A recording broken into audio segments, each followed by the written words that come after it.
Como todos sabemos, el presidente Nayib Bukele es el presidente o uno de los presidentes que más son buscados por los periodistas para poder hacerle entrevistas o sus preguntas disque incómodas.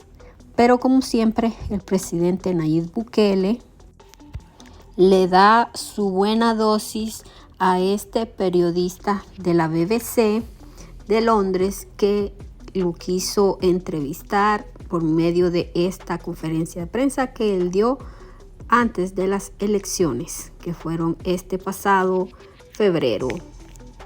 Vamos a iniciar con la pregunta de Luis Gran, el periodista de BBC. Buenas tardes, señor presidente. Una pregunta en inglés. Sí, claro, con inglés no hay problema. Thank you. I don't think anybody could suggest that you haven't changed the face of security in El Salvador over the past 5 years. But my question is really about where things go forward from here, and specifically in terms of the thousands who have been by human rights organisations that no discernible thing against crime, who have been swept up in the dragnet of arrest. Specifically, I've got a case that I've been looking at with a young man called Jose Mata Alvarado, and I can pass obviously on all the details to your team. His mother was bringing food to the prison where he was at. It turns out he'd been moved to the Secot some weeks, months in fact, earlier, while she was faithfully bringing food to the prison. It seems like he's completely lost in the system, and there are 2 órdenes de liberación in his name, one as recently as June last year, and yet he's simply not been released, even though the 20 days is obviously now 6 months ago, by which time he should have been out. I'm wondering if your intention is to sort of work on the legal side of things, assuming you win today and that you are president for the next 5 years, to start unpicking those sorts of problems and errors in the state of exception. And secondly, if you also plan to only serve 1 more term from here, and if you don't plan to lift term limits altogether. Thank you. Well, it's important to say that every police in the world, because I find this somewhat amusing when they say, oh, but in El Salvador, they arrest people and some of the arrested are innocent. And I'm a little baffled because I wonder if in the UK, all of the arrests are of guilty people, or your police sometimes arrest innocent people. I mean, I bet there will be a percentage of people arrested by UK police, the police of the government that you work for, and they will arrest sometimes innocent people as a mistake or because they had a wrong tip, but they will go to a judicial system.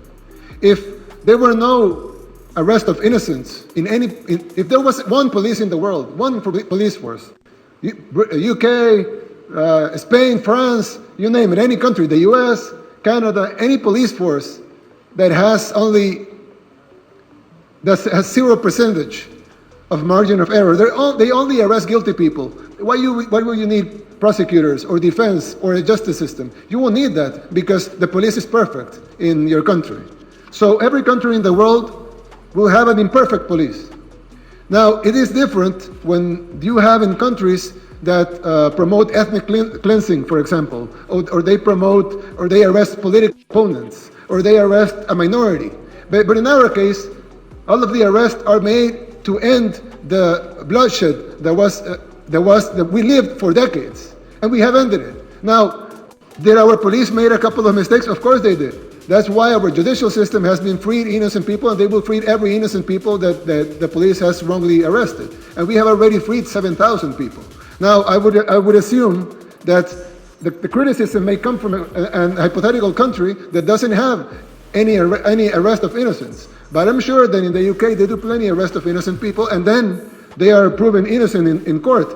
But sometimes, and we have seen a lot of cases in the US, in the UK, in Europe, that they find them that they're innocent 20, 30 years after being convicted because they found some DNA evidence.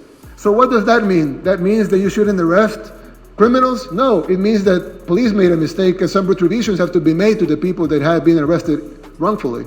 But we don't think it's weird, or we're baffled by the criticism of something that you well know that any police in the world would make, which is a small percentage of innocent people getting in the net. One point on that, of course, Yes. though, is that 75,000 people in the space of a year isn't regularly arrested by police anywhere else in the world, and that this is a unique situation with unique powers given to the security forces to make arrests on site according to criteria deemed by them. Yes, of course, because you don't live in the world murder capital. So when you don't live in the world murder capital, it's because you don't have enough murderers to fill a prison like ours. Because the difference is that in the UK is not the world murder capital. El Salvador was, by your own accounts, the world murder capital. So if we have the world murder capital, the most dangerous place in the world, the place in the world with the most murders, why is that? Because we have the place in the world with the biggest amount of murderers. So of course, you cannot arrest 70,000 people because you don't have 70,000 murderers because you're not the murder capital of the world. But we did have 70,000 murderers, and that's just a number that coincidentally is the number that we arrested. Every study made by the World Bank, by the NGOs, by the experts, way before our government established that there were at least 70,000 gang members and 500,000 collaborators. That was established not by our government, but by NGOs, by the experts in the topic. They always said El Salvador has at least 70,000 gang members and 500,000 collaborators. So you would expect that to end that, you would need to arrest 570,000 people. But of course, we want to be careful and don't arrest the lady that probably helped because she thought that she needed to help because her life was in danger. So we're sparing 85% of the tally that the organizations that you finance established way before our government. So why do we have the biggest incarceration rate in the world? Because we changed the murder capital of the world's most dangerous country, into the safest country in the Western Hemisphere. And the only way to do that is to arrest all the murderers. There's no other way to do it. Well, the other way to be to kill all the murderers, but we don't have death penalty, so we have to arrest all the murderers. So you say, why is such a big number? Well, what do you expect? That we arrest 100 people and we leave 69,900 gang members in the streets and suddenly the murder rate will drop? Or do you expect that because we're Salvadorans or something, because we're second-class citizens or something, we have to die?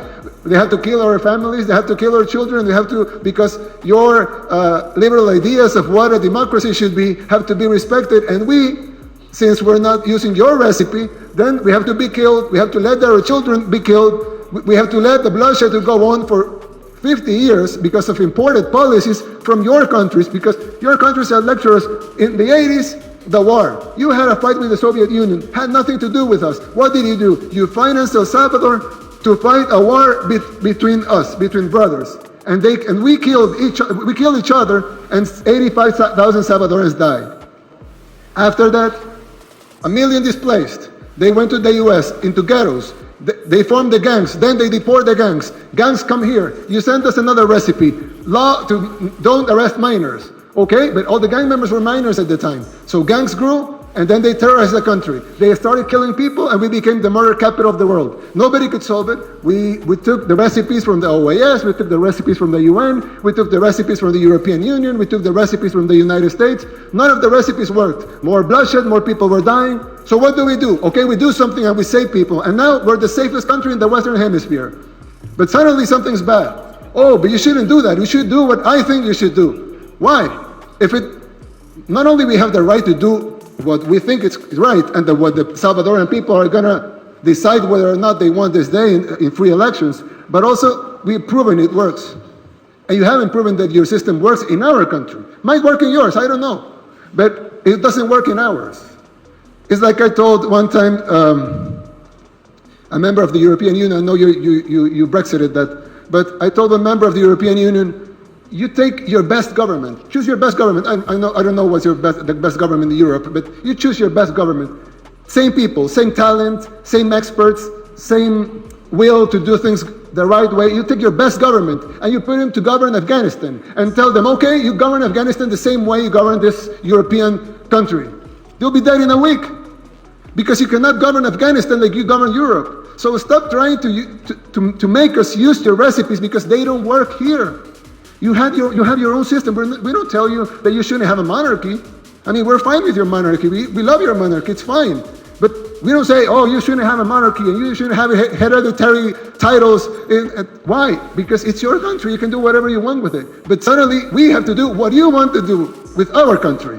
So, what I'm gonna finish the question is that this has been proven by all of you and by all independent sources. El Salvador was turned from the most dangerous place in the world to the safest in the Western Hemisphere. That's not a small feat. And that's not done easily. And nobody in the world has ever done it before, so fast and so clean like we have done it here, with no civilian casualties. So, I don't know. I know it's different. I know the numbers from the UK and ours will be different for maybe a couple of decades. But we're doing our best here, and we're really trying, and the Salvadoran people today are going to vote freely in free and fair elections and in full democracy and choose their own path. Thank you.